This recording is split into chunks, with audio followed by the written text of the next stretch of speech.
Uma das maiores forças que atua na nossa vida é o paradigma no qual a gente vive. É através dele que a gente vive, percebe a realidade.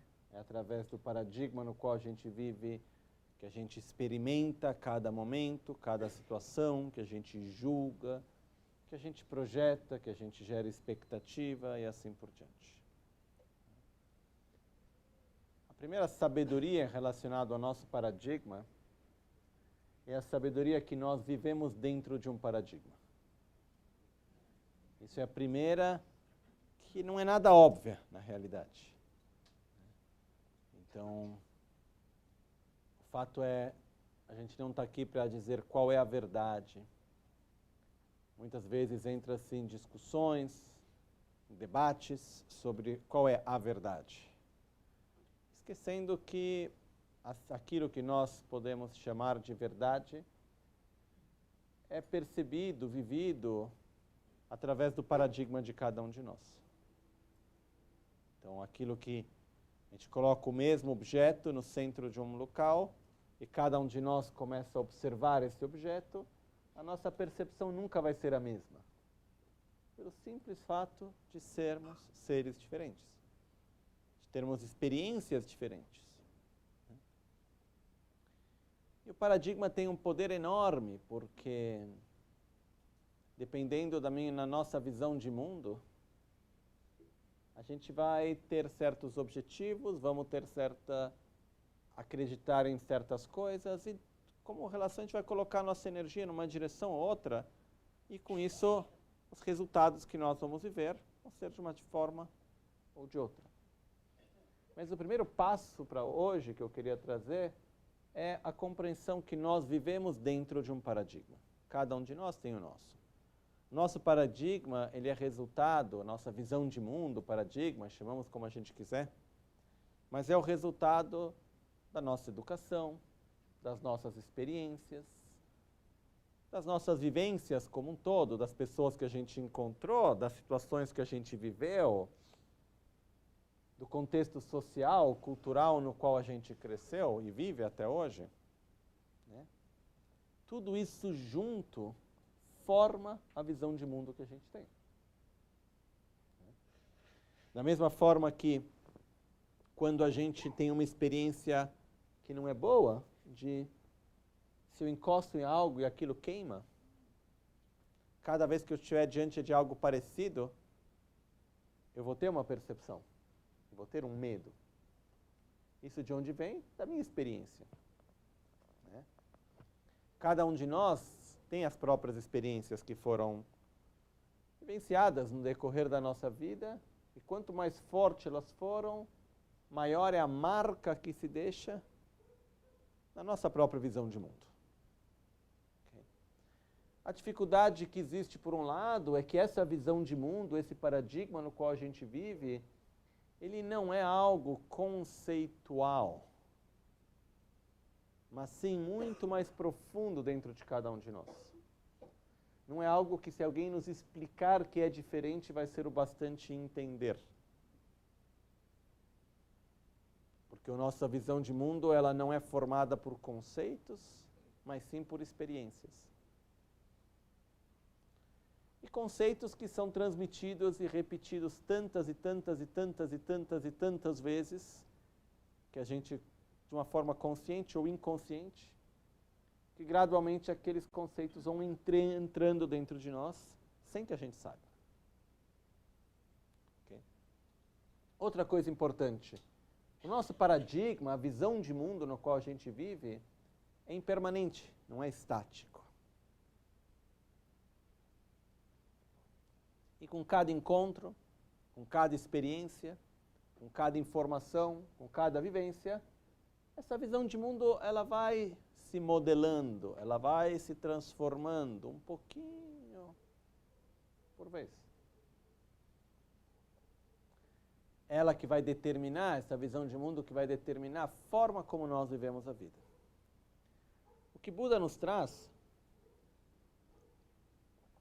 não é a necessidade de ter novos conceitos ou de ter práticas espirituais de um jeito ou de outro. Principalmente, o que Buda nos traz é que ele compartilha conosco a sua visão de mundo, o seu paradigma.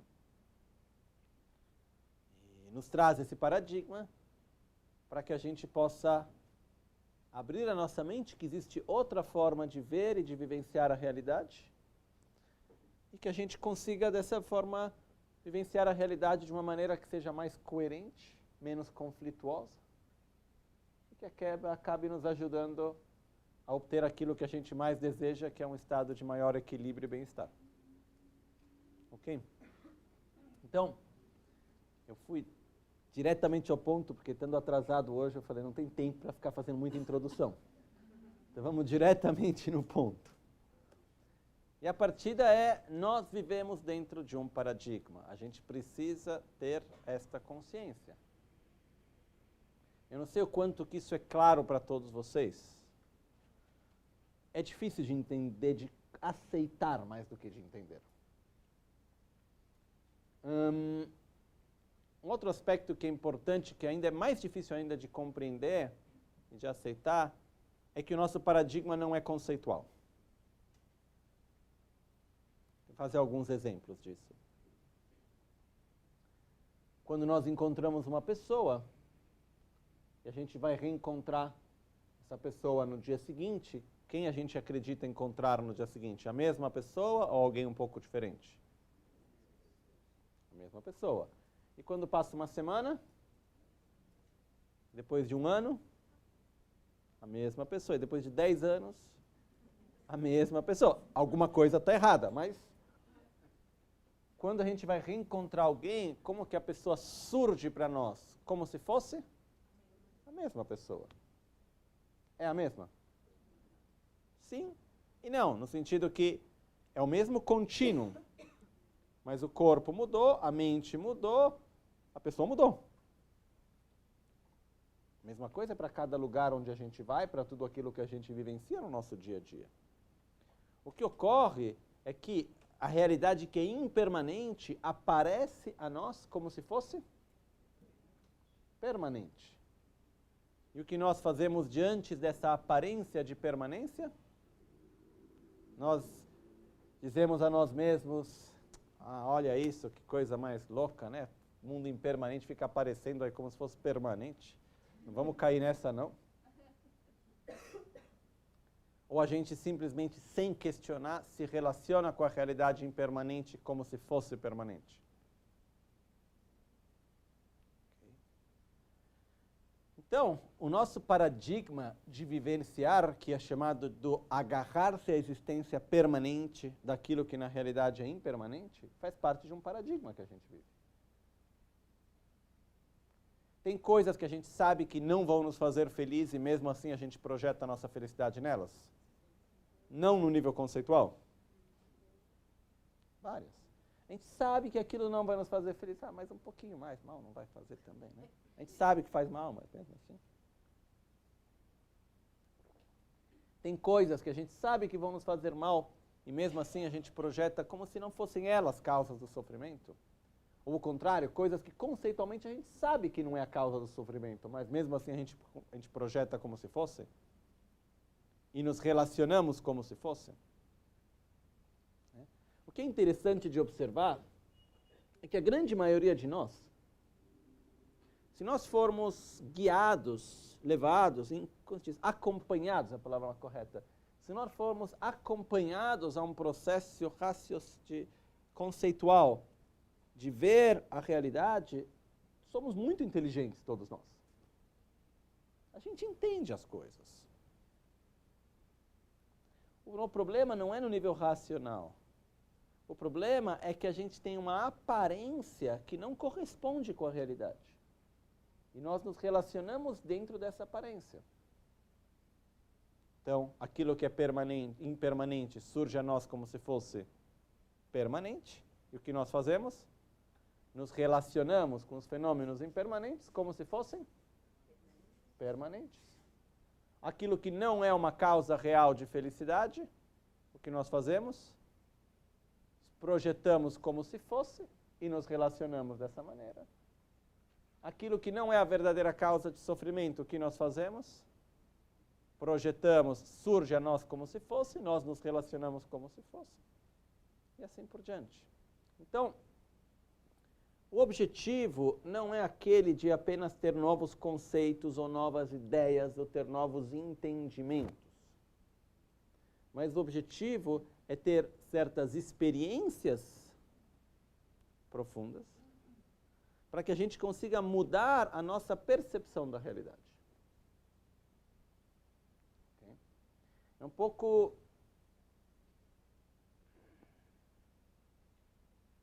Ok.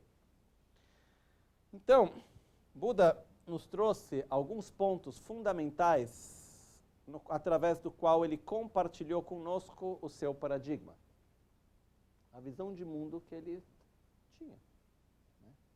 Então, diante disso, tem algumas coisas que a gente consegue entender mais facilmente, outras que são mais difíceis, ou melhor, eu vou tentar compartilhar com vocês aquilo que eu entendi. Agora, dizer aqui aquilo que eu entendi era a visão de mundo de Buda já é outra história, tá?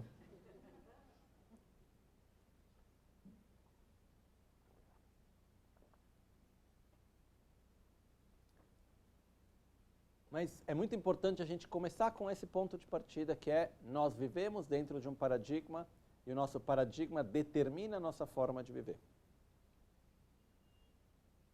Porque quando a gente parte já com a ideia que nós vivemos dentro de um paradigma e a importância dele, a gente se coloca com uma certa humildade e a gente abre a nós mesmos para as outras possibilidades.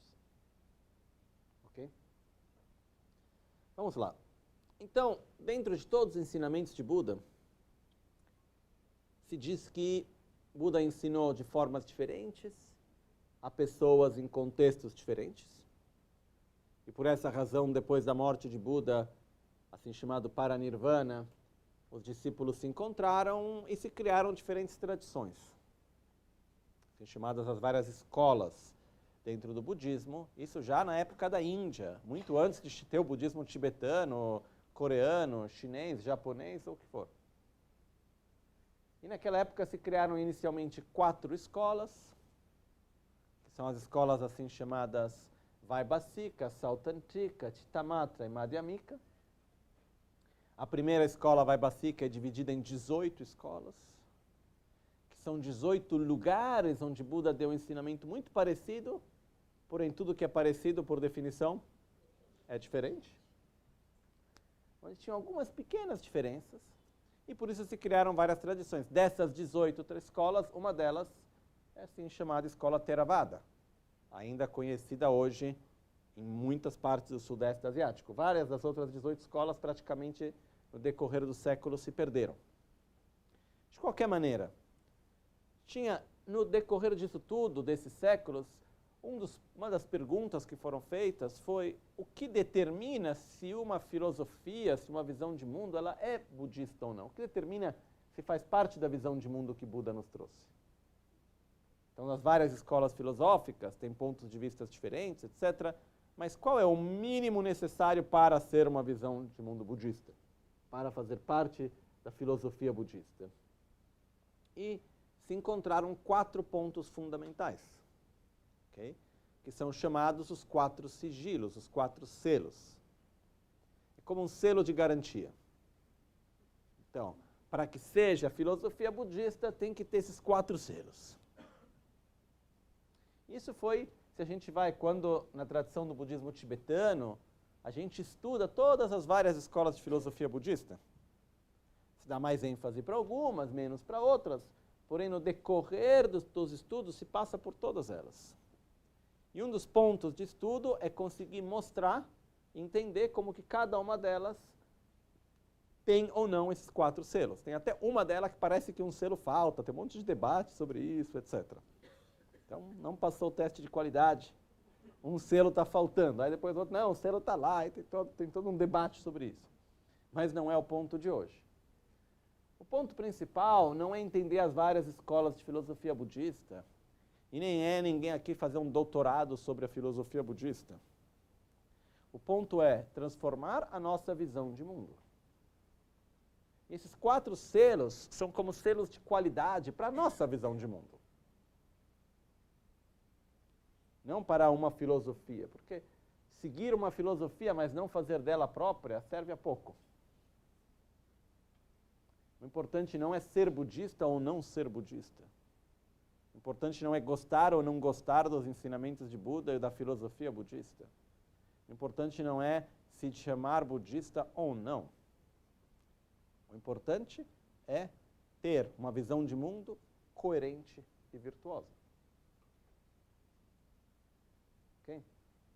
Então, a gente vai agora ver os 4 selos, que são como 4 selos de garantia de qualidade da nossa visão de mundo. Tá?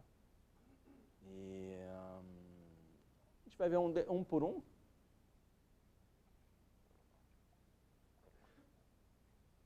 Não se preocupe se você não tiver os selos. Esses são selos que a gente adquire no tempo, com muita prática, com muita experiência, com muita meditação, com muita reflexão. Gradualmente a gente vai obtendo eles. Porém, uma das coisas mais importantes é que a gente nunca vai colocar energia naquilo que a gente não deseja. Primeiro a gente tem que desejar. O desejo é um dos aspectos mais importantes do nosso caminho espiritual. E alguém pode me dizer, mas o desejo não é um veneno mental que tem que ser abandonado? Sim.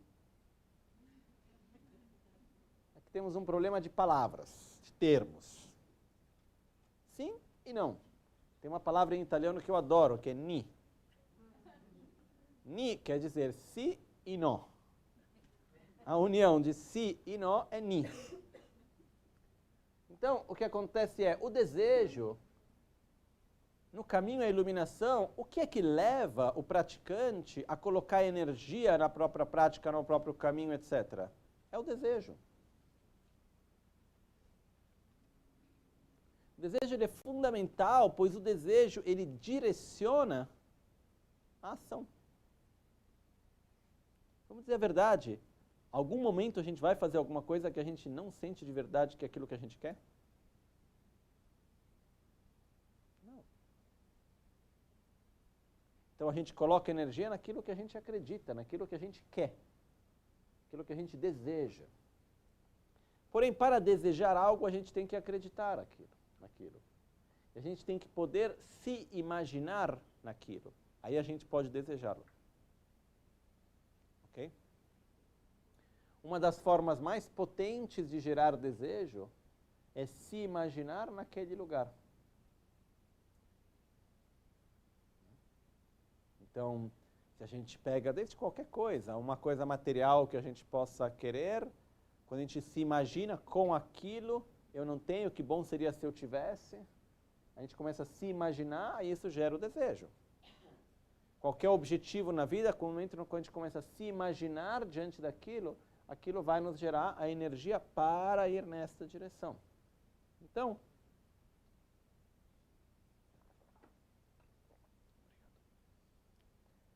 o que a gente vai ver hoje é tentar um pouquinho fazer uma propaganda.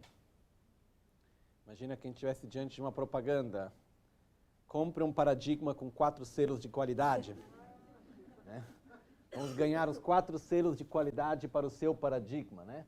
Faça um upgrade do seu paradigma. Coloque os 4 selos de qualidade nele. Esse é algo para que nós possamos desenvolver, porque lembramos-nos que o nosso paradigma é impermanente. Ele vai se moldando a cada momento. Ok?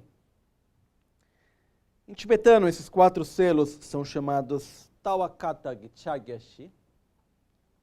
Tawa quer dizer visão. Né? Tawakata Gichagyashi, Chagya quer dizer selo, são esses 4 selos de garantia. Que se dizem em tibetano.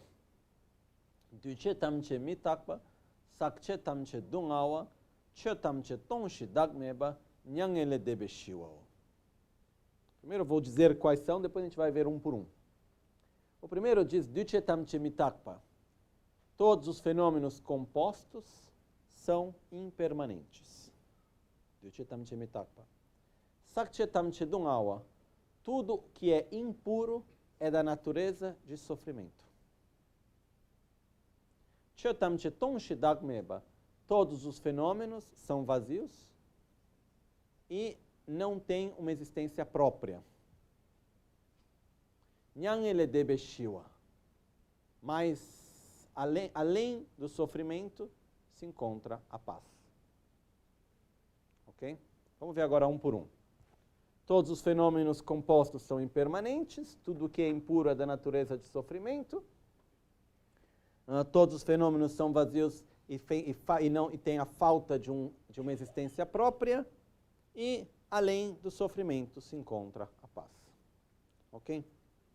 Começamos pelo primeiro. Todos os fenômenos compostos são impermanentes. Primeira coisa, o que é um fenômeno e o que é algo composto. Fenômeno é algo que existe. Isso é a primeira coisa. Existe quer dizer que possa ser percebido. O que determina se uma coisa existe ou não? Não vamos entrar muito nisso, porque senão a gente vai passar a noite inteira nisso. Mas, a princípio, para nós, o que vai determinar se uma coisa existe ou ela não existe? Algo existe do momento no qual eu posso atribuir valores e funções, características e funções a algo, e aquela base de partes a qual eu atribuo esse valor tem a capacidade de sustentar isso. Aí aquilo que eu estou atribuindo existe. Não sei. Se eu vejo, por exemplo, esse é um exemplo que é dado nos textos antigos.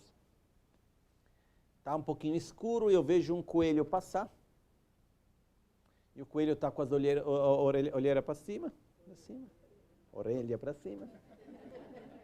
E pode acontecer que me parece que o coelho tem um chifre. Eu acredito que olha lá o chifre do coelho. Pelo mais que eu acredite no chifre do coelho, coelho tem chifre? Não. Então, se você for em qualquer lugar de debate de filosofia budista em tibetano nos monastérios, sempre que quer se dar o exemplo de uma coisa que não existe, se diz Ribonrache. Olha, como por exemplo, o chifre de um coelho.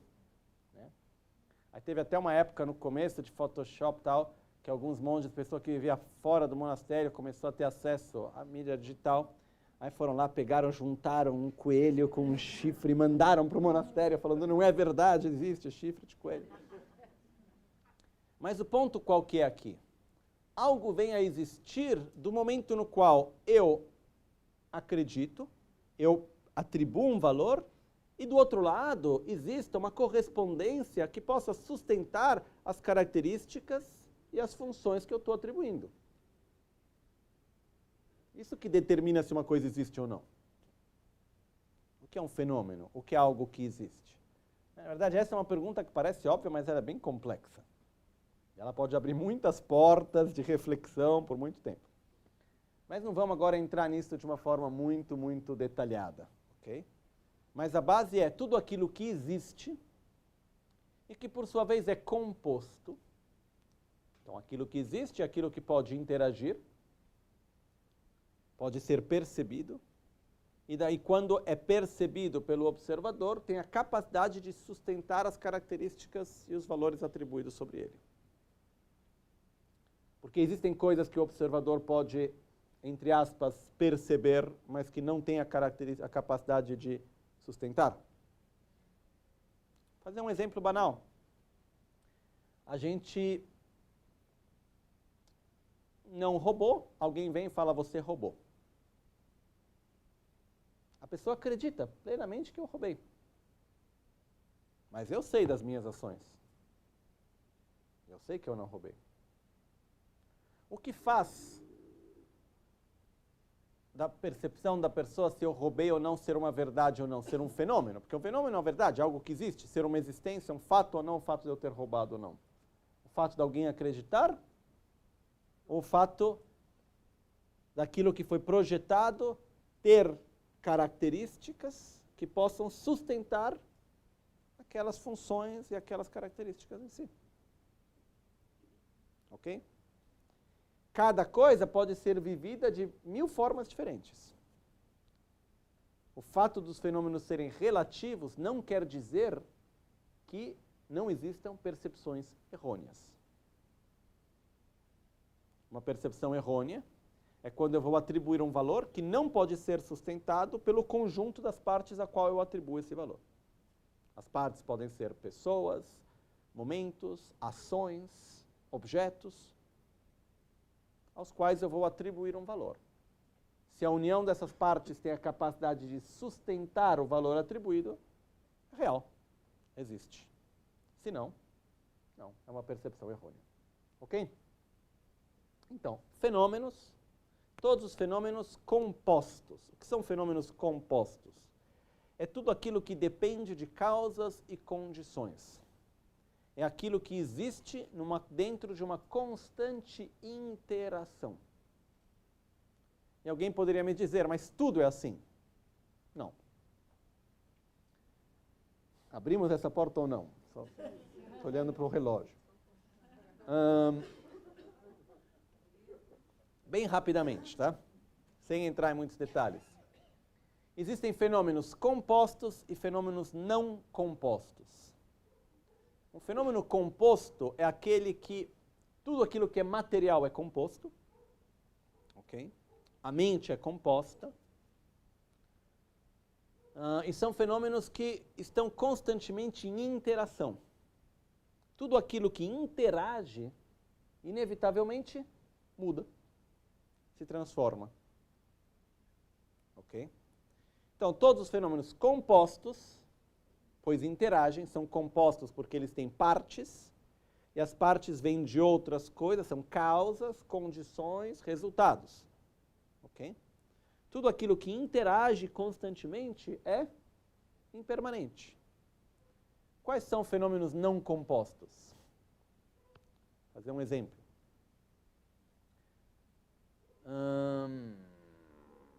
Tem vários.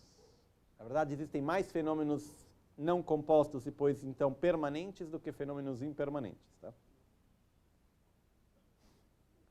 Mas, fazer um exemplo talvez mais fácil de entender, para a gente enxergar nisso. O que é a impermanência? É a constante transformação de algo.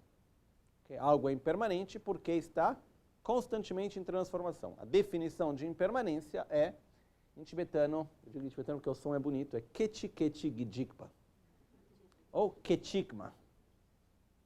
Kechik quer dizer instante, Kechik, de instante em instante, que mostra um verbo, ação, Jikpa.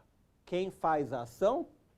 O momento e momento. O momento e momento que transforma. Então, tudo aquilo que está constantemente em transformação é impermanente.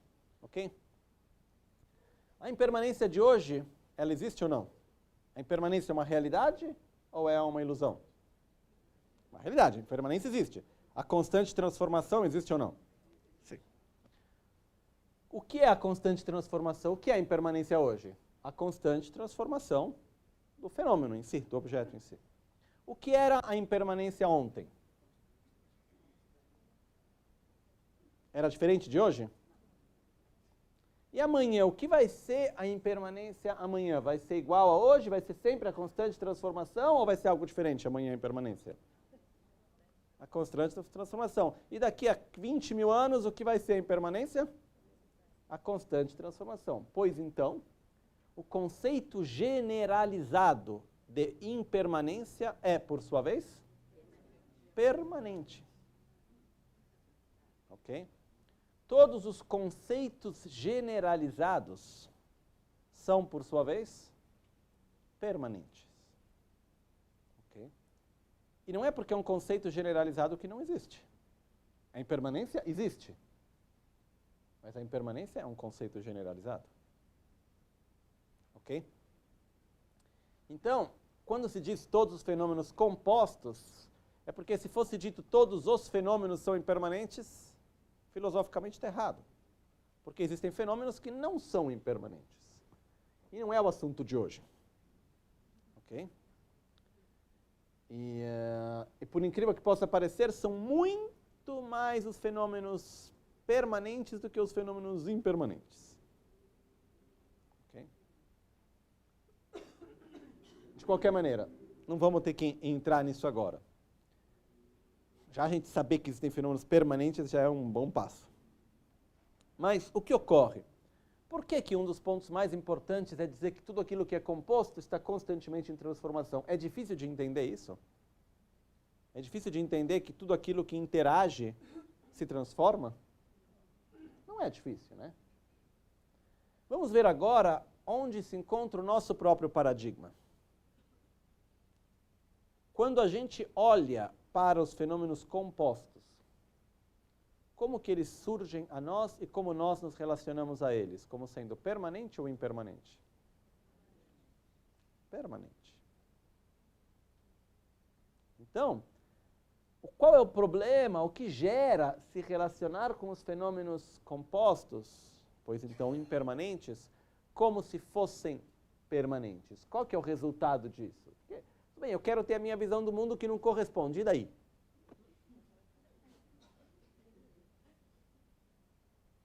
O problema é que essa visão incoerente, ela gera sofrimento. Okay? A gente tem dificuldade de aceitar mudança. A gente tem dificuldade de reconhecer o nosso potencial. A gente entra numa situação de ser vítima, de vitimismo, se diz em português, né? De vitimismo. De que maneira que isso acontece? Quando a gente compreende que algo é impermanente, por quê? Porque interage, é uma das coisas mais bonitas que a gente pode perceber. A impermanência é extremamente linda. Porque é na impermanência que a gente vê o poder de cada pequena parte de cada pequena ação. O que a impermanência nos mostra?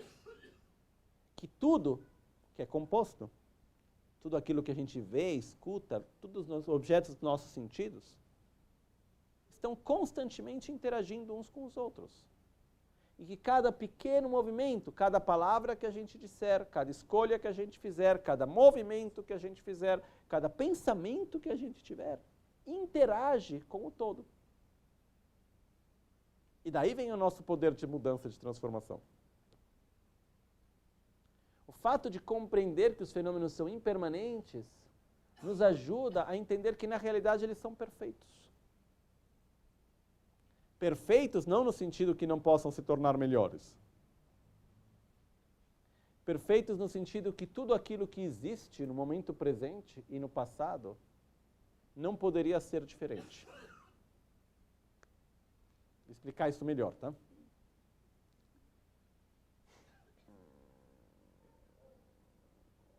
Alguma coisa aqui só para... Se a gente pega... A gente pode imaginar, usar a imaginação. A gente imagina uma folha caindo de uma árvore. E a folha cai num certo lugar. A posição na qual a folha cai é aleatória? Ou ela é o resultado de uma complexa rede de interdependência de partes e causas e condições? Não é aleatório, correto? Diante dessa complexa rede de ações, de interações que levou a isso, cada pequena parte tem um grande poder sobre o resultado final? Sim. A posição na qual a folha vai cair está influenciada pela temperatura, que por sua vez está influenciada pela lua, que por sua vez também está influenciada pela pressão atmosférica, que está influenciada pelo processo de evolução daquela espécie de árvore, que também está influenciada pelo passarinho que fez o ninho no galho, que também está influenciada pela criança que foi brincar e chacoalhou a árvore, que também está influenciado por tudo o resto que você quiser. O pequeno inseto mini que foi lá e mordeu a folha. E o carro que passou na frente e fez o vento mudar de alguma maneira. E a pessoa que, na verdade, estava com raiva e por isso acelerou e fez o carro ir mais rápido. E o outro que ligou para ele, e atrás disso ele ficou bravo. Se a gente for olhar, quantas foram as partes que fizeram com que aquela folha caísse naquele lugar? e não em outro. Mas o mais incrível é como cada uma dessas partes, se fosse diferente, faria com que a folha caísse num lugar diferente. Okay? Porém, quando o presente ocorre, como nesse exato momento, ele é perfeito. Perfeito não no sentido que não tenha defeitos, que não tenha negatividades, que não tenha conflitos, que não tenha coisas que geram sofrimento e todo o resto. Mas ele é perfeito porque ele não é aleatório e ele não poderia ser diferente de como é. Ok? Isso que nos mostra a impermanência, porque a impermanência é o que nos mostra não só a transformação contínua, mas a complexa interação entre as partes que leva a essa contínua transformação. E a coisa mais incrível para mim é que a gente está a todo momento fazendo parte dessa complexa realidade. E nós temos consciência de ação. A gente tem a escolha de dizer ou não dizer, levantar ou ficar sentado, manifestar um sentimento ou não. A gente tem liberdade disso ou não? Até um certo ponto eu diria que sim, não? Absoluta eu não diria. Porque nós somos condicionados pelas nossas experiências do passado e todo o resto. Mas quantas vezes que a gente não toma escolhas? Então, quando a gente faz uma pequena escolha, a gente interage com o todo. Então, um dos significados do primeiro selo é que nada vem do nada, nada termina em nada, que não existe uma palavra, um pensamento, uma escolha, uma ação que seja em vão. Cada palavra que a gente disser, cada escolha que a gente fizer, cada pensamento que a gente tiver, são determinantes na nossa vida. Nessa e nas próximas, do que vier depois. Okay? A falta de compreensão dessa complexa interação nos leva ao sentimento de ser uma vítima. Isso é assim porque, não sei. A gente tem um outro sentimento que está conectado com isso também, que é o oposto da compreensão dessa complexa interação, que é a ideia que as coisas acontecem por causa de uma coisa. Então, quando a gente tem um momento de prazer, a gente busca a causa. Quando a gente tem um sofrimento, a gente busca o culpado.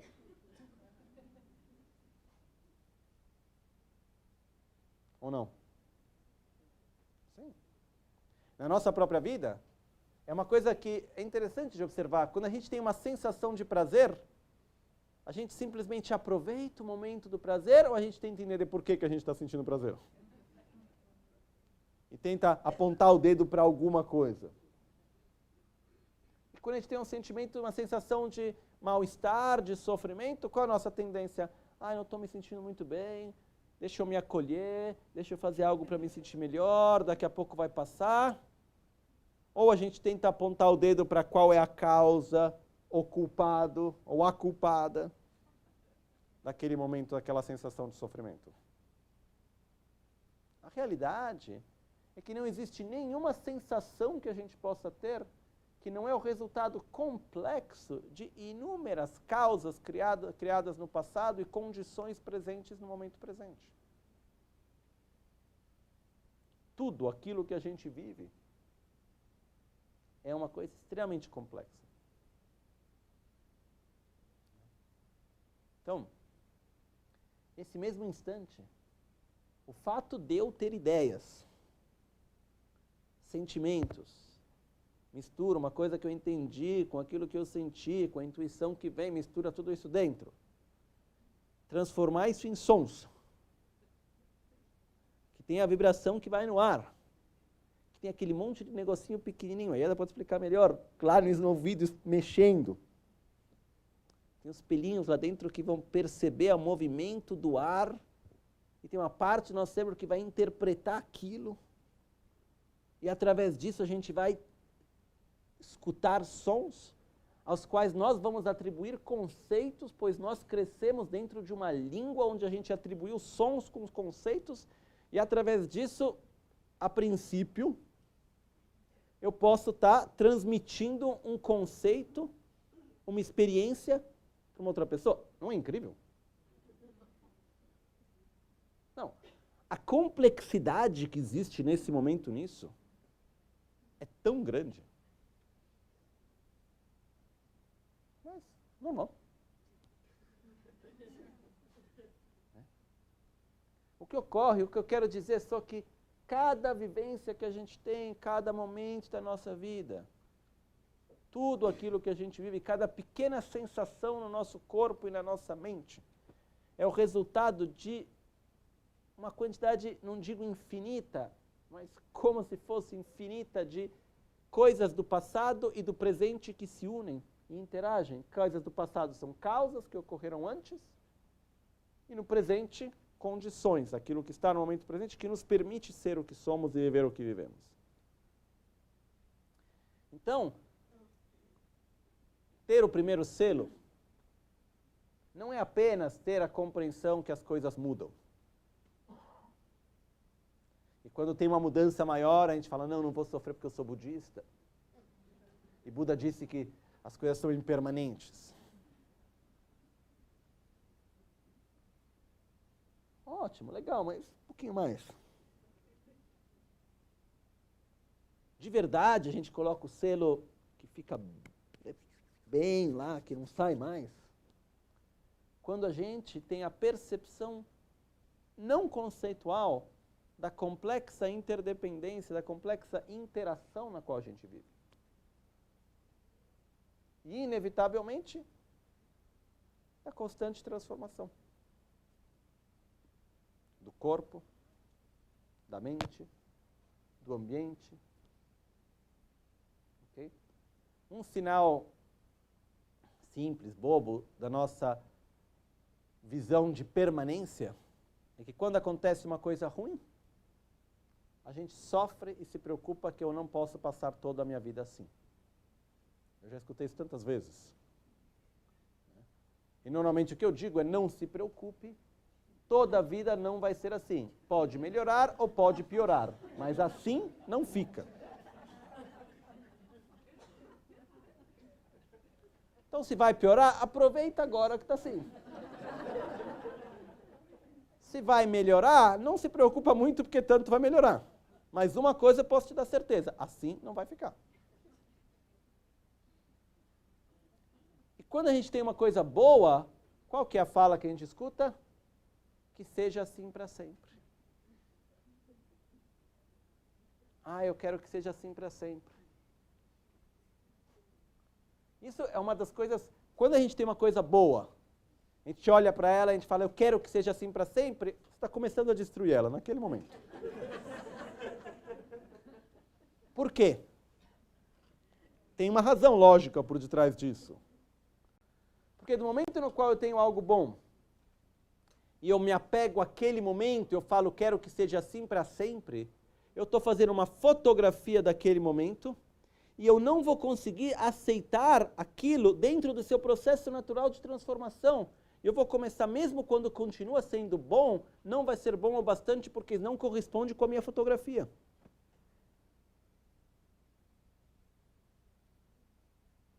É possível fazer com que algo seja sempre bom? Sim.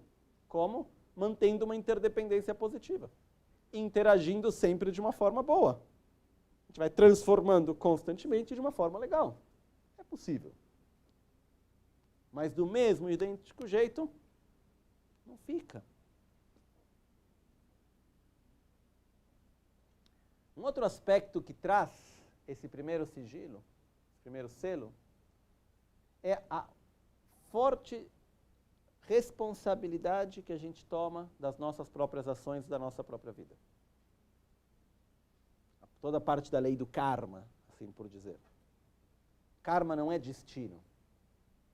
Outro dia eu escutei uma forma de dizer karma que eu achei interessante, que diz: o karma é a inércia das ações feitas no passado. Das escolhas, das ações feitas no passado. É a inércia disso. O que acontece com aquela inércia? Num certo momento ela entra em contato com algo e vem o resultado. As condições são as pessoas, o ambiente, as nossas próprias escolhas, tudo aquilo que está no momento presente é chamado de condição. Aquilo que foi feito no passado são as causas. E o presente é o resultado das condições e das causas junto. Então, nós somos responsáveis pela nossa vida. Porém, nós constantemente interagimos com o mundo e temos, ao mesmo tempo, somos influenciados pelo mundo. Quando a gente está junto com uma pessoa que está muito mal, ou com uma pessoa que tem muita raiva, nós somos influenciados ou não? Sim. E alguém poderia vir para você e dizer: esse é o seu karma, não é culpa dele. Sim. Se eu estou vivendo isso que eu estou vivendo hoje, é resultado da inércia das ações que eu fiz no passado. Mas isso não tira o poder da condição das ações de cada um que eu vou interagir. Fato é, condição sem causa não dá resultado. De qualquer maneira, dentro do primeiro selo, é o fato da gente poder compreender, inicialmente conceitualmente, gradualmente levar para o nosso nível de experiências,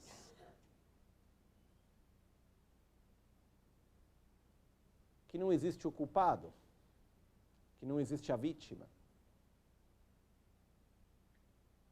Existem ações virtuosas, existem ações negativas? Sim. O que é uma ação virtuosa? O que é uma ação positiva, assim por dizer? Ou virtuosa? São todas as ações que, através de sua interação, leve a uma diminuição de sofrimento ou um aumento de prazer e felicidade, de bem-estar. Isso é uma ação virtuosa. O que é uma ação negativa? São aquelas ações que, através de sua interação, levam a um aumento de sofrimento ou uma diminuição de bem-estar e felicidade. Claro? Então, nós somos responsáveis pela nossa vida, por aquilo que nós vivemos, pelas escolhas que a gente faz.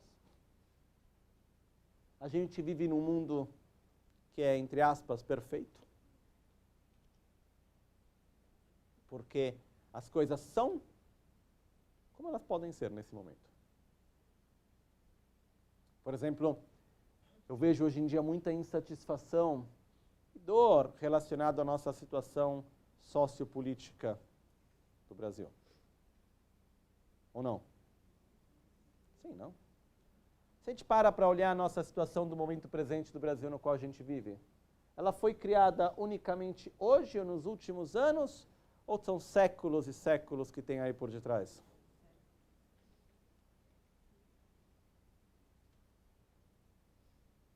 É algo que a gente nem percebe, para dizer a verdade. Me lembro uma vez que uma coisa que me fez refletir foi que quando a gente cresce dentro de um contexto, a gente não consegue ver ele com clareza, muitas vezes. Né? Uma vez uma amiga vindo da Europa, vem aqui para o Brasil pela primeira vez e fica chocada com o simples fato de existir elevador social.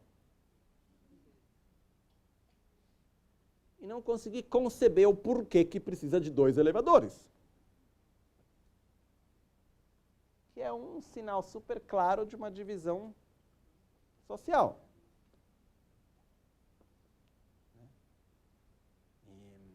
Não vou entrar agora no mérito dos problemas sociais que a gente tem. Mas o que eu quero dizer é que se a gente pega esse ponto específico, por que isso é assim? Quanto tempo a gente tem que voltar atrás?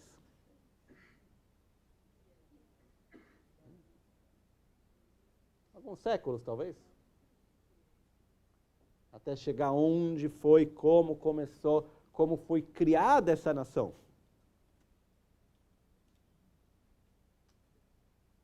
Então, se o presente ele foi criado por causas tão remotas que se juntam ao momento presente, porque o que é essa inércia, o que é o karma?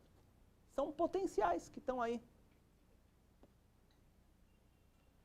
O livre-arbítrio é como eu vou interagir com esses potenciais com o mundo que está à minha volta no momento presente.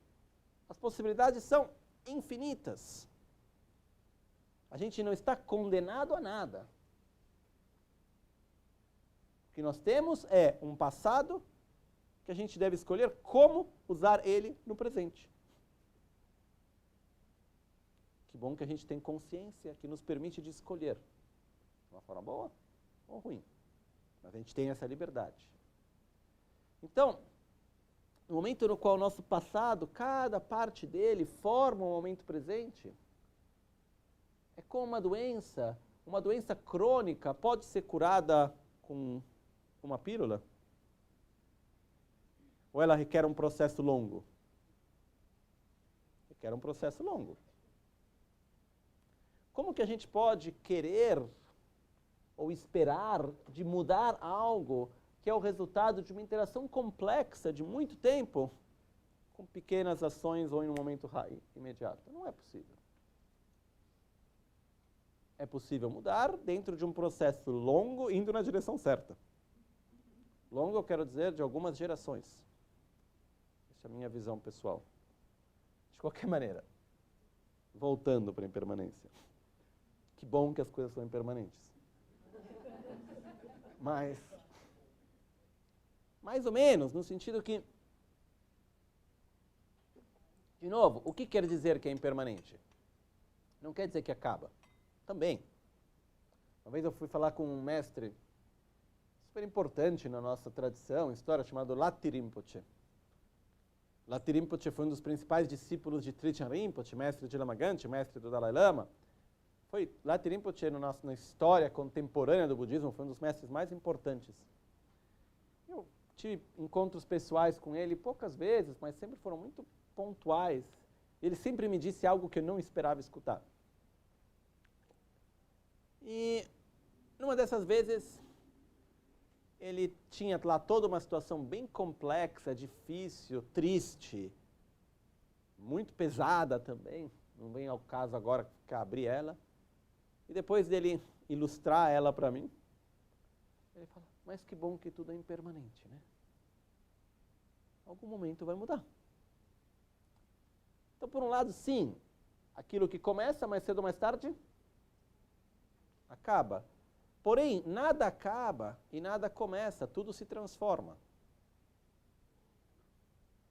Então, o fato não é espera que daqui a pouco acabe e vai estar tudo bem. O fato é como que eu vou interagir para que transformação eu vou gerar. É isso. Porque se tem uma coisa ruim, eu espero que ela acabe, mas no meio tempo eu não criei as causas para ter uma melhor, morre, renasce pior ainda. A morte não dá a certeza de um renascimento melhor. Eu não estou falando da morte apenas como morte desse corpo, eu estou falando da morte como metáfora também. A morte não dá a certeza de um renascimento melhor. Para um bom renascimento tem que ter muita preparação antes, tem que ter muita causa criada, para que no momento da morte a gente tenha a oportunidade de poder colher aquela oportunidade e trazer um renascimento melhor. Então, impermanência não quer dizer ficar esperando que acabe. Quer dizer aceitar a realidade, aceitar o presente, ou seja, não se debater contra a realidade, mas ao mesmo tempo exercer a própria liberdade, que se encontra em cada pequena ação, em cada pensamento, em cada escolha. Então é aceitar a realidade e exercer a liberdade. Diante da realização da impermanência, não tem frustração.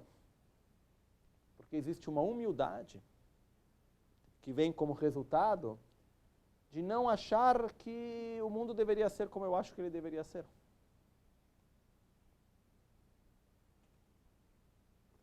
Então eu não vou brigar com o mundo, mas eu vou lutar no sentido de colocar toda a minha energia para que ele seja melhor.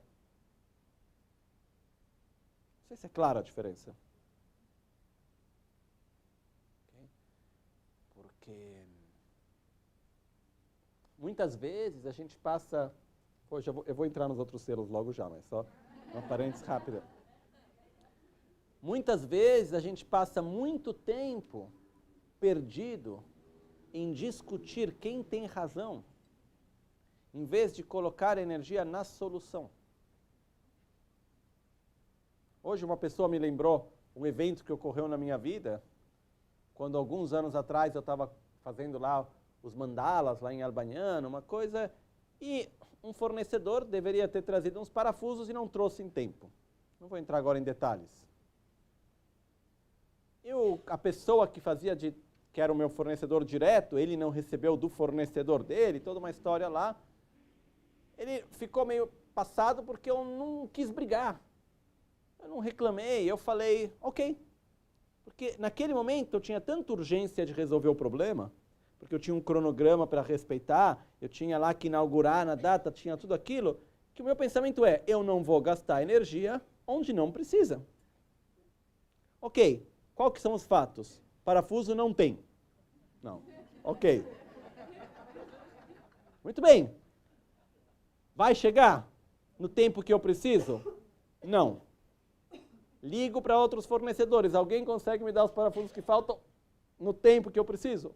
Não. Eu não vou brigar com ninguém. Eu vou atrás de onde eu consigo. O que eu fiz? Liguei para a fábrica. A fábrica disse, eu tenho. São lá 8 horas de viagem. Vamos lá. Fomos até a fábrica. O pessoal da fábrica deve ter ficado tão... Era a fábrica na Suíça. O que o monge está vindo aqui pegar uma caixa de parafuso? Era uma fábrica chamada Mungo, bem específica, de um tipo de parafuso super específico. Eles não estavam entendendo, no final eles me deram de presente os parafusos. E eu voltei feliz da vida que o problema resolveu tudo no tempo certo, terminou tudo, deu tudo certo. Mas quanta energia eu poderia ter gastado brigando com aquele que não trouxe no tempo isso ou aquilo? Meu objetivo naquele momento não era ter razão, era ter o parafuso. Então, e o meu problema não é que eu ia gastar mais energia para conseguir o parafuso. E agora eu vou ter que pegar o carro e fazer 8 horas de carro e pagar um hotel para dormir à noite, para chegar às 7 da manhã na fábrica para buscar o parafuso, para voltar em tempo, para manter dentro do cronograma. O problema é que, fato é, parafuso não chegou. Ponto. Não tem que ficar elaborando como deveria ter sido. Qual a importância de ter isso para mim? É essa. Eu vou colocar a energia necessária para conseguir. Acabou. Se o parafuso não chegou, está perfeito, porque não poderia ser diferente. Quem sou eu para julgar todas as causas e condições que estão por detrás disso? Então não tem que empacar no problema. Colocar energia naquilo que é positivo, necessário, importante para nós. Ok? Tudo isso vem como resultado do primeiro selo. Impermanência. O resultado do primeiro selo nos traz a aceitação da morte e preparação para ela. Porque nós não só não temos aceitação da nossa mortalidade, como a gente não tem nível de preparação praticamente zero. Por que a gente não se prepara? Porque a gente não aceita. Tem aquela ideia que aquilo que se eu não olho não vai acontecer.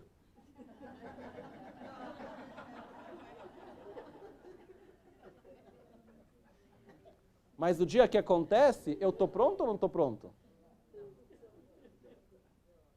Então vamos se preparar. Porque, de novo, o poder de me preparar para a morte não está num evento único, tá? No meu dia a dia, está em cada interação que eu faço. Okay? Segundo selo. Então, primeiro selo, todos os fenômenos compostos são impermanentes. Segundo selo. Esse primeiro selo ele tem vários pedacinhos. A gente pode ir conseguindo um pedacinho por vez, vai colando assim, até que a gente tem o selo completo, tá? O segundo selo diz: tudo aquilo que é impuro é da natureza de sofrimento.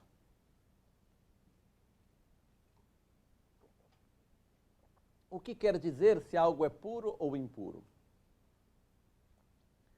Não se entende puro ou impuro pela própria natureza do objeto ou da situação, mas sim se aquilo está ou não poluído pela ignorância, pela ganância, pelo desejo ilimitado, pela insatisfação, pelo medo, pela arrogância, pela raiva, pelo ódio, pela ignorância. E pelas ações feitas através desses estados. Okay?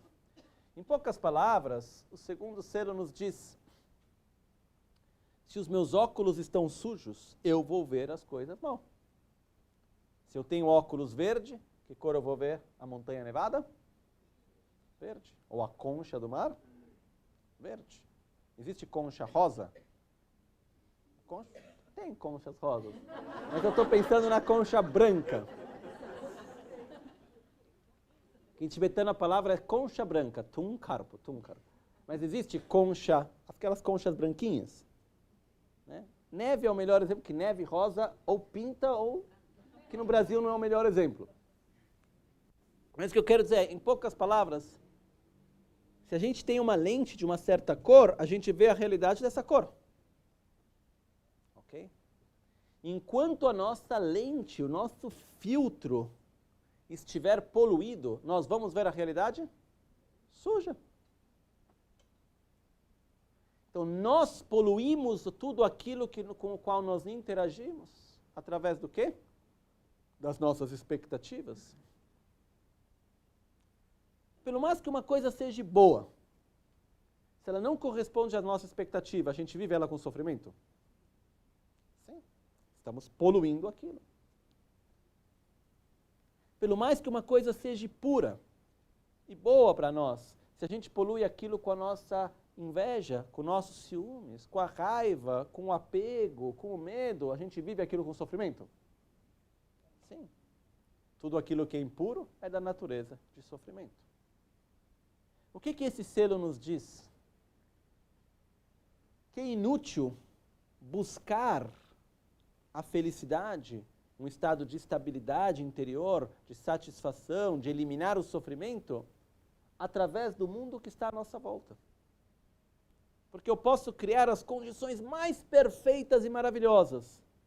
Enquanto o meu filtro estiver sujo, eu vou ver mal. Eu posso viver com o Buda em pessoa.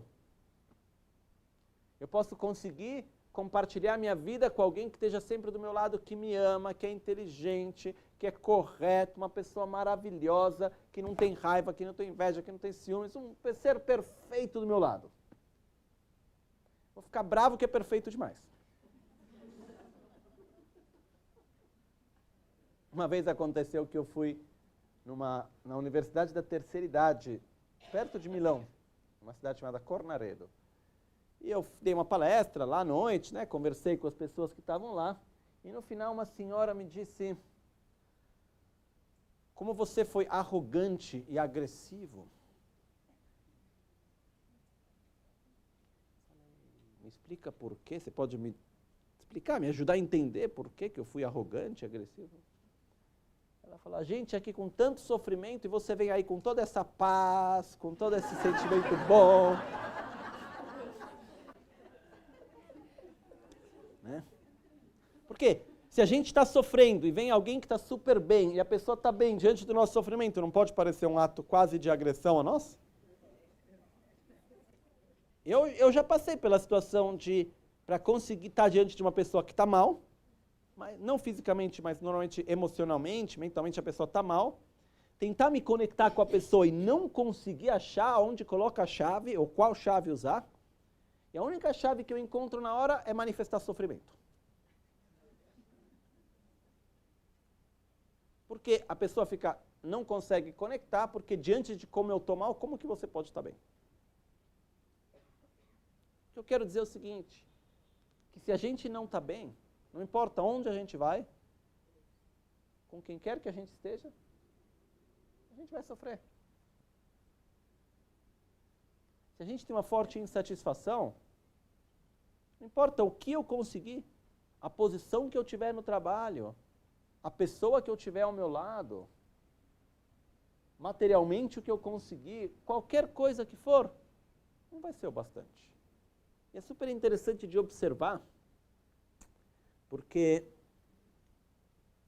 cada um de nós, a gente tem certos padrões na vida, dinâmicas. E imagine o seguinte, com certeza eu acredito que se vocês pararem para pensar, tem pelo menos uma ou duas pessoas, mínimo, que quando a pessoa chega para falar de alguma coisa, vocês já têm uma ideia sobre qual é o assunto sobre o qual vai reclamar. Ou não? São anos que conhece a pessoa e o assunto é mais ou menos sempre o mesmo. Muda o nome, muda a cor, muda o lugar, mas o assunto é mais ou menos o mesmo. Ou não? Nós somos iguais.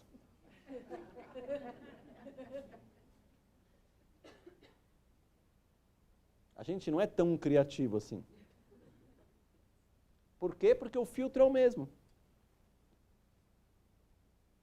Então não importa quanto sucesso, poder, fama, reconhecimento, dinheiro, prazeres, pessoas maravilhosas à nossa volta. Não importa, a gente vai morar na natureza, no lugar mais maravilhoso do mundo.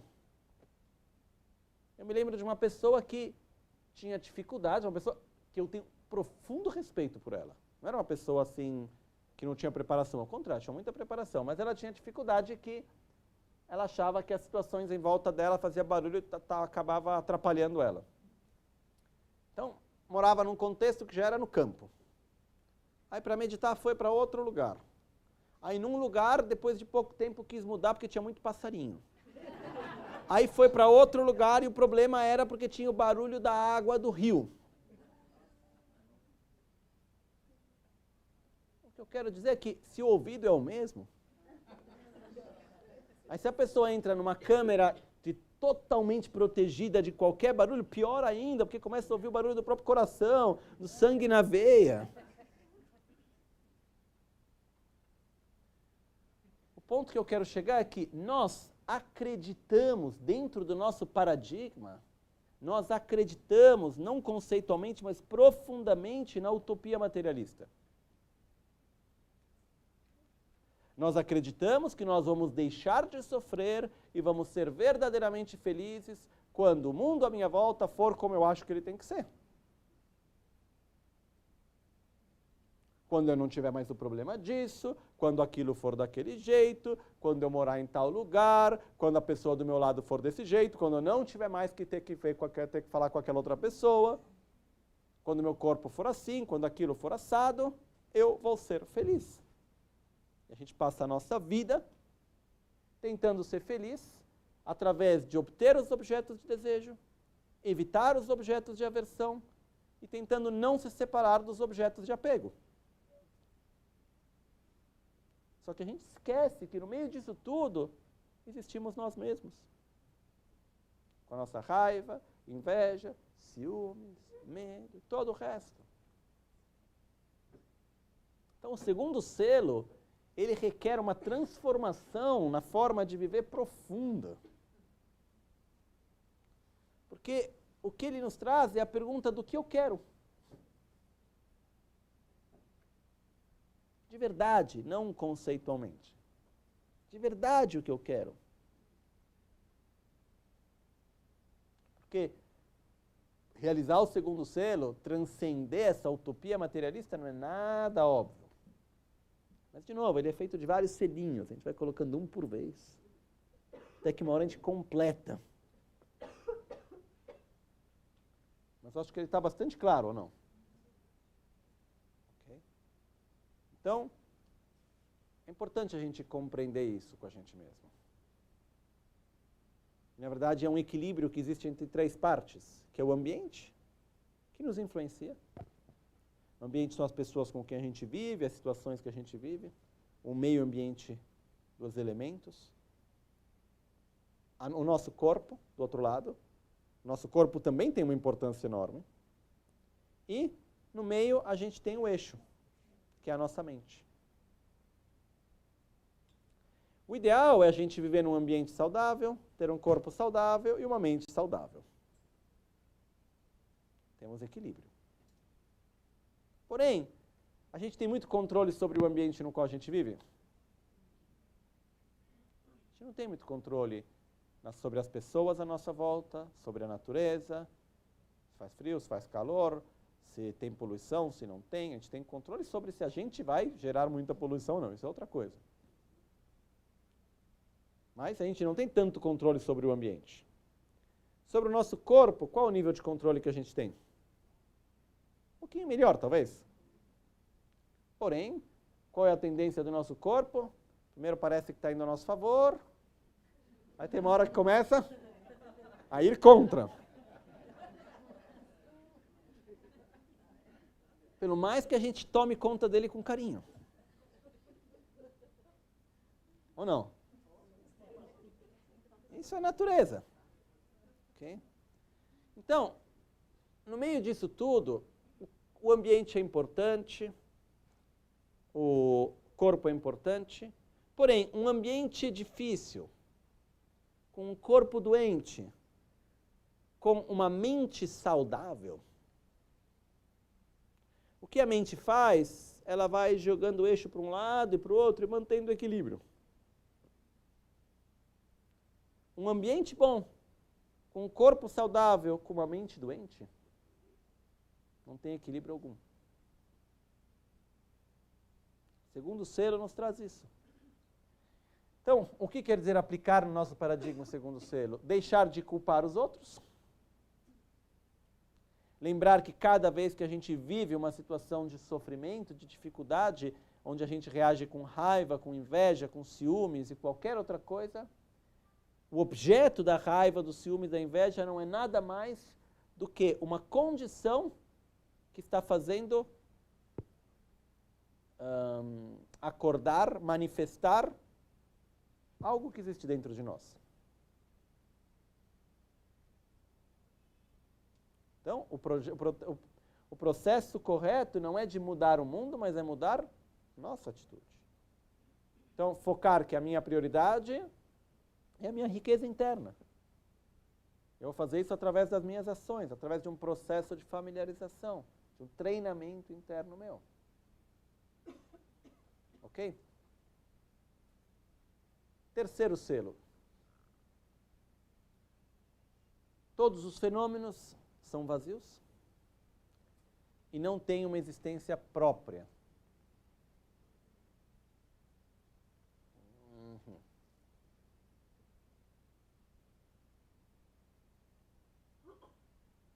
Por onde explicar?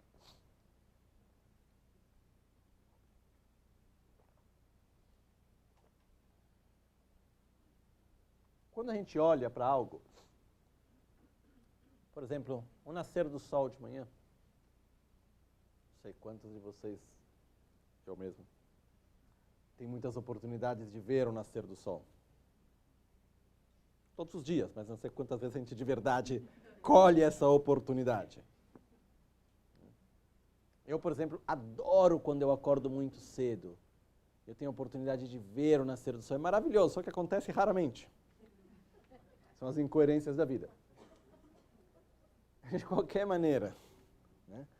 O que acontece é, quando a gente vê o nascer do sol, outro exemplo mais fácil, a gente olha para uma árvore, ou olha para a parede, para a pintura, qualquer coisa, tá? Pode olhar para a própria mão. Quando a gente olha para aquela realidade, para aquele fenômeno, para aquilo que está à nossa frente, de que maneira que aquilo surge a nós? Como sendo parte de uma complexa interdependência, e que nós fazemos parte dessa interdependência, e o que nós estamos vendo é a união de nossa própria realidade interna que projeta sobre a união de todas as partes da realidade externa? Ou lá está o sol, está a árvore e eu estou aqui? Quando a gente escuta alguém falar, a gente tem consciência que o que chega aos nossos ouvidos são sons aos quais nós vamos atribuir significado? Ou a gente acredita que a gente está escutando o que a pessoa disse?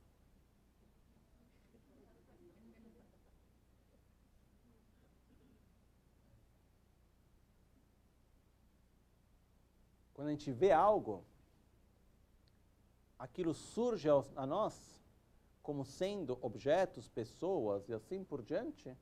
Ou surge a nós como sendo uma união de formas e cores às quais nós atribuímos um significado? A gente fala, então, olha, tem essa união de formas e cores que eu atribuo o significado de fulano, que está ali na minha frente. Como que surge para nós? Como sendo objetos, pessoas, ou não? Mas se a gente para analisar, para refletir, o que surge, o que chega aos nossos olhos? Formas e cores. O que chega ao nosso ouvido? Vibração no ar. Vou fazer um exemplo que é o que eu acabo sempre fazendo, mas acho que ele funciona bem. Quando a gente escuta um som, sem analisar, sem ficar filosofando, estamos escutando o mesmo som ou não? Eu diria que é o mesmo, né? Não é que eu estou tocando um sino por pessoa. Se a gente for lá e perguntar, se vir uma criança e perguntar, você escutou aquele som? O que a gente vai responder? Sim. Ok? Se um adulto perguntar também, a gente vai responder sim, mas o fato é, sem analisar é o mesmo som. Agora, vamos analisar um pouco. Como ocorre a percepção do som do sino? É a união de 3 partes. Objeto sensorial, nesse caso, vibração no ar. Poder sensorial, nosso próprio ouvido. E consciência sensorial, a parte do nosso cérebro, da nossa mente, que vai lá, recebe os sinais que vêm do ouvido e transforma isso dizendo, você está escutando isso. Transforma em som. E depois tem um quarto ponto, que é o valor que a gente atribui a isso. Isso é o som de um sino. Bonito, feio, quer dizer isso, quer dizer aquilo, a gente atribui um significado. Está claro esse processo? O objeto sensorial, para cada um de nós aqui, é o mesmo ou é um pouco diferente? A vibração no ar que é gerada quando eu bato aqui no sino, que chega para mim que estou nessa posição, ou para cada um de vocês em posições diferentes, é a mesma vibração ou ela é um pouco diferente? O que é diferente, por definição, o que é parecido, por definição, é diferente. Então, o objeto sensorial não é o mesmo. O poder sensorial, nosso ouvido é idêntico de cada um de nós? Não. A consciência sensorial? Também não é igual. E o valor que a gente atribui? Muito menos ainda. Então, filosofando, a gente está escutando o mesmo som? Não. E quando a gente olha para uma pintura, a gente está vendo a mesma coisa? Sim ou não?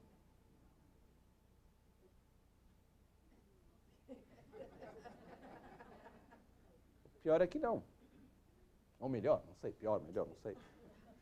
Fato é que dizer que a gente não está vendo a mesma coisa é um pouco chocante.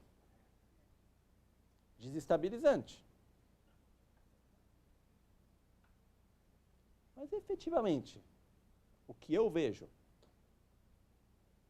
e o que cada um vê não é a mesma coisa. São parecidos, somos seres humanos. Por isso temos os sentidos que são parecidos. Nós crescemos num contexto social, cultural parecido. Temos uma visão de mundo que em muitos aspectos são parecidas. Por isso nós podemos dizer que estamos vendo a mesma coisa. Mas a realidade é que não é. Então o que ocorre é que tudo aquilo que existe nós não podemos viver e perceber nada independentemente de nós mesmos. E nada existe independentemente da complexa interdependência de causas e condições e das próprias partes para existir como tal. Tem conceitos que são chocantes, mas o próprio tempo, o que determina se algo é longo ou não? O que vai determinar se uma coisa é longa, é muito tempo ou não? Se é longo ou não? Uma comparação. Okay? Eu tive duas experiências, se alguém quiser usar a palavra místicas, diferentes em relação ao tempo. Foram duas vezes na qual eu tive a experiência que num tempo do relógio curto, eu vi tudo acontecendo em câmera lenta. Interessante que foram duas experiências um pouco de perigo. Uma vez eu estava sentado debaixo de uma árvore, na Índia, tinha algumas pessoas comigo, estava sentado em uma pedra quentinha, assim, tinha uma cerca atrás de mim, esperando umas pessoas para sair de um museu, no Palácio do Maharaja, em Mysore. Estava lá sentado, de repente eu começo a escutar, com um som bem grave, crá, crá, crá, crá. Praticamente toda a minha percepção do mundo em volta é como se tivesse saído de foco. Eu tinha um pouco esse som bem grave, lento, eu estava super calmo, no meu tempo normal de percepção das coisas. E eu entendi, eu falei, nossa, o galho da árvore está quebrando. Tive todo o tempo para poder entender que o galho está quebrando, este é o som do galho quebrando. É melhor que eu não fique aqui. Eu olhei para a minha frente, onde era o melhor lugar para eu sair. Eu tive a intenção de dar um pulo.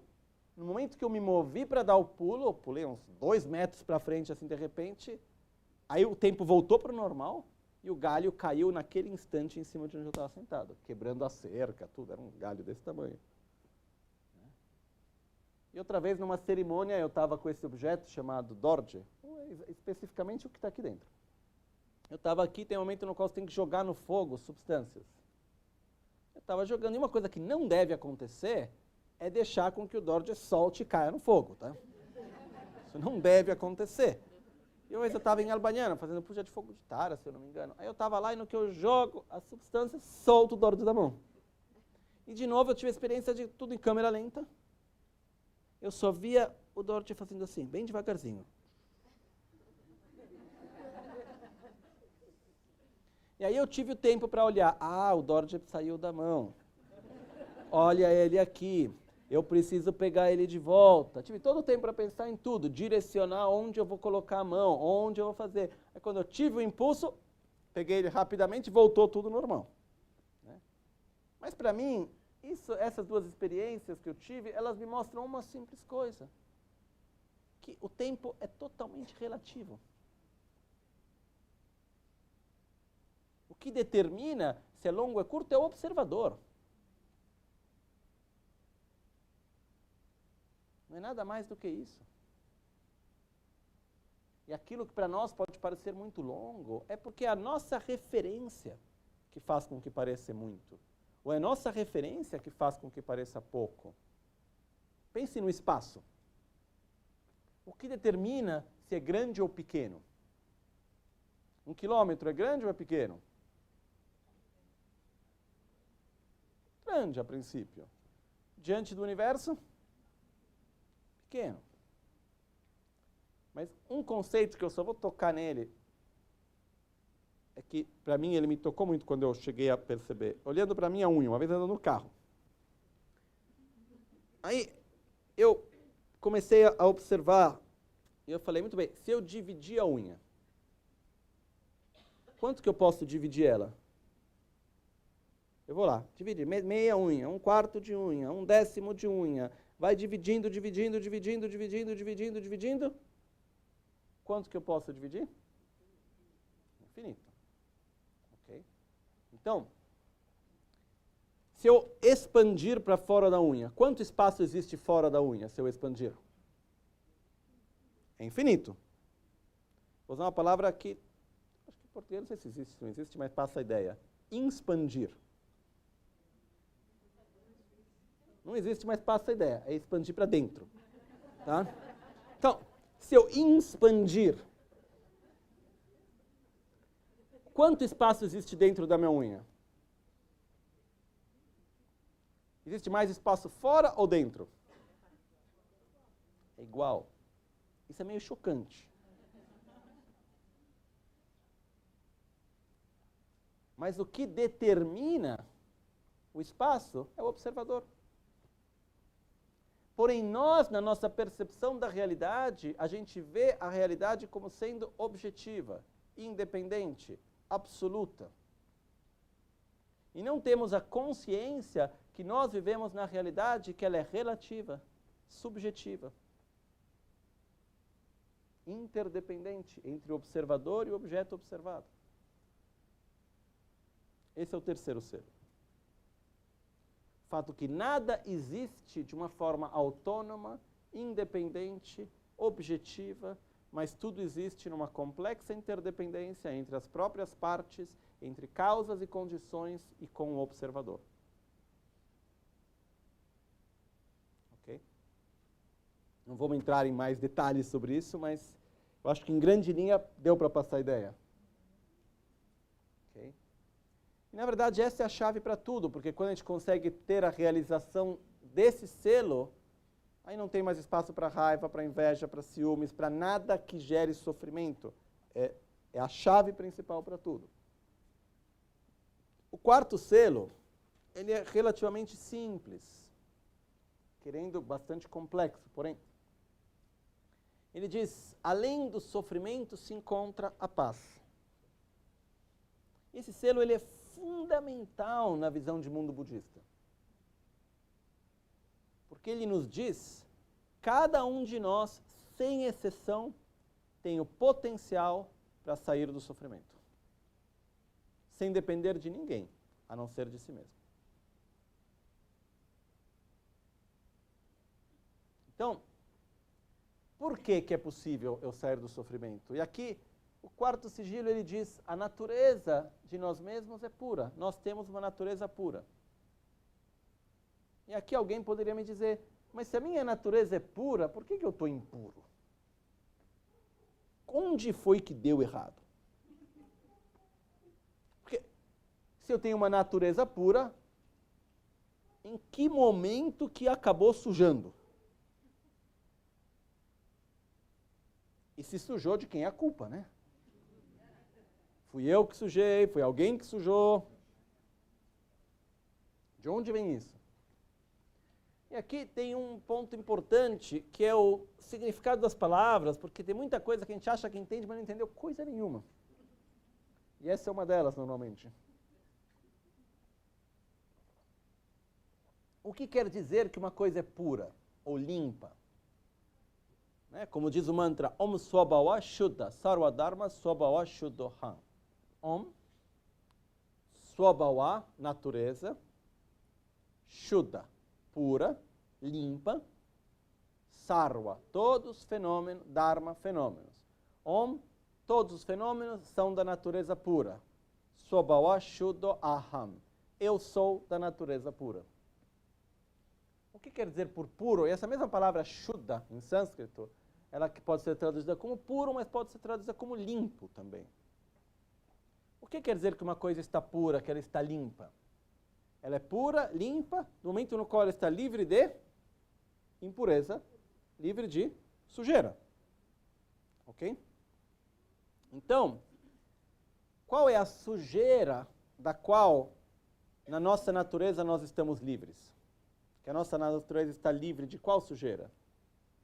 De uma existência intrínseca, independente, autônoma, objetiva, própria.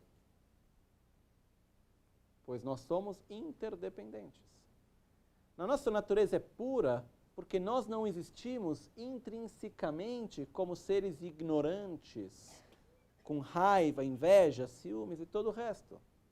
nós somos seres ignorantes? Eu, pelo menos, sou. Mas eu sou ignorante interdependente. Por isso eu posso deixar de ser. Porque eu tenho a capacidade de interagir, de compreender, de escolher, de me direcionar. E nesse processo eu vou gradualmente modelando o meu ser e transformando o meu ser. Nós temos raiva. Sim. Inveja, ciúmes, medo, arrogância. Sim. Temos amor? Também. Gentileza, respeito, gratidão, compaixão, humildade, sabedoria. Sim. Diante das nossas escolhas, diante de cada ação que a gente cumpre, a gente vai fortalecer um aspecto nosso ou outro. Por exemplo, do momento no qual a gente tem um sentimento de inveja, surge aquela inveja dentro de nós, e a gente acaba materializando ela, a gente fortalece a inveja dentro de nós. A gente materializa através da palavra, através da ação, a gente fortalece aquele condicionamento. Se eu tenho um sentimento de inveja e eu não materializo ele, mesmo que ele tenha surgido, eu vou enfraquecer aquele sentimento dentro de mim. Gradualmente, é impossível a gente fortalecer certos aspectos e enfraquecer outros e gradualmente se transformando. E é possível nós nos tornarmos Budas. O que quer dizer Budas? É possível nós desenvolvermos as nossas qualidades como sabedoria, amor, estabilidade, humildade, generosidade, assim por diante, ao seu máximo potencial e como resultado naturalmente eliminar os seus opostos, de raiva, de inveja, de ciúmes e todo o resto. De que maneira que isso é possível? Através de um processo gradual de interação. E a nossa natureza é que nós somos interdependentes. Nós não existimos como somos de uma forma autônoma, objetiva, mas sim de uma forma interdependente. Não sei se é claro isso. Então, o fato é, eu posso me tornar um Buda? Sim. Em outras palavras, eu posso desenvolver minhas qualidades num estado de equilíbrio, de satisfação, de paz, de amor, de sabedoria, no qual eu tenho uma perfeita conexão com tudo, no qual estou livre de qualquer sentimento de conflito, de raiva, de ódio, de sofrimento como um todo? Acredito que sim. Por quê? Porque alguém veio me salvar? Porque eu pedi ajuda para o Buda? Porque eu sou amigo do Lama?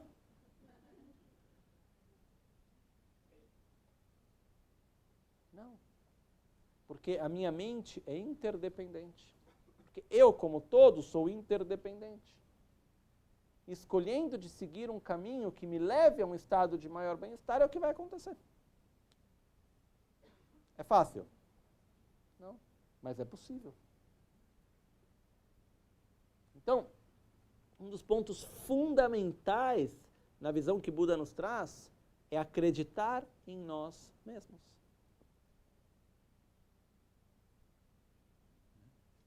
E quando a gente pede ajuda, por exemplo, em tomar refúgio, em nenhum momento a gente está pedindo ajuda a Buda, Dharmisanga, ao Guru, no sentido, faz você por mim. O pedido de ajuda, quando ele é verdadeiro, ele é uma união de reconhecimento da nossa fraqueza e da nossa força de poder sair da fraqueza. Então, é super bonito poder pedir ajuda. Porque quando eu te peço, me ajude para que eu faça algo, quer dizer que eu acredito que eu posso fazer aquilo. Eu tenho a humildade também de reconhecer onde é que o negócio está difícil, que eu estou precisando de alguém que me dê um empurrão. Ou que me mostre algo, que me dê a mão. Mas eu reconheço que eu posso fazer os meus passos. E esse acreditar em nós mesmos, isso é a base fundamental para todo o caminho que vem. Dentro dos 4 selos fundamentais, em nenhum deles está escrito Buda é o mais importante de todos.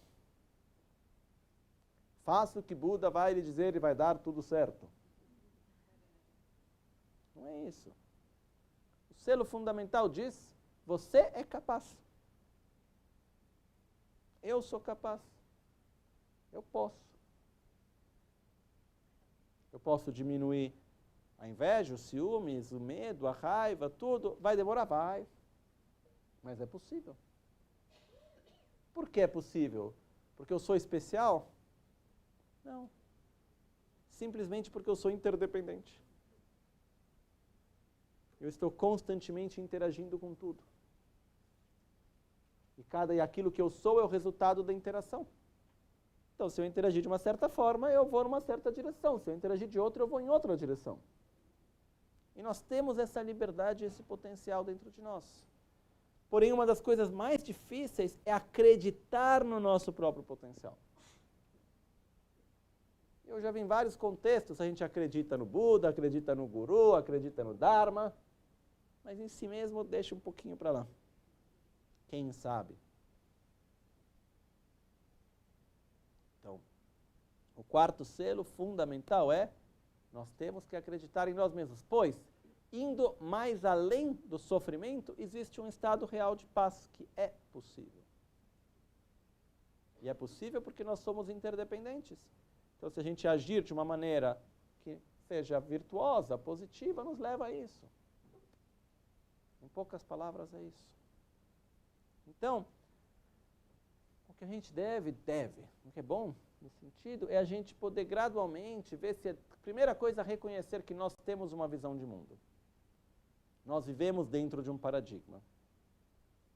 Depois, gradualmente, a gente tem que colocar os selinhos no nosso paradigma. A gente não precisa ter memorizado quais são os 4 selos. É bom também, não tem nada de errado nisso. Né? Todos os fenômenos compostos, todos os fenômenos compostos são impermanentes, tudo que é impuro é da natureza de sofrimento, todos os fenômenos são vazios e não têm uma existência própria, e além do sofrimento se encontra a paz. Se você quiser aprender em tibetano também pode, também.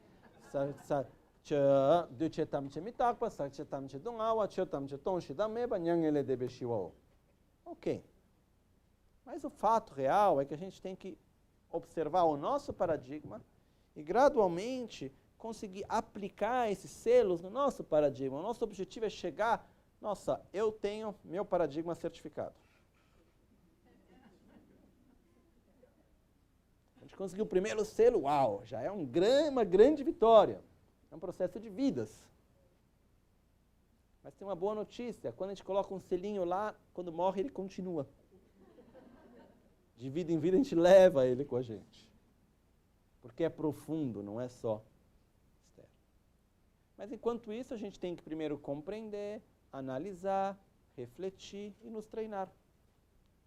Para gradualmente transformar a nossa visão de mundo, transformar o nosso próprio paradigma. Okay? Eu sei que não é simples, mas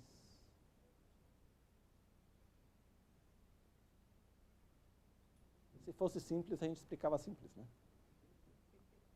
O fato é como as coisas são, de uma certa maneira. Eu acho, para mim, muito mais forte, verdadeiro, bonito, o fato de colocar diante de nós com clareza que é possível, porém é difícil. Do que trazer uma visão idealizada, olha, em 2 minutos, faz isso aqui, 2 dias, 3 dias, você consegue. 2 anos, 5 anos. É um processo longo, mas é um processo verdadeiro e o tempo que demora vai determinar de quanto tempo a gente investe nisso.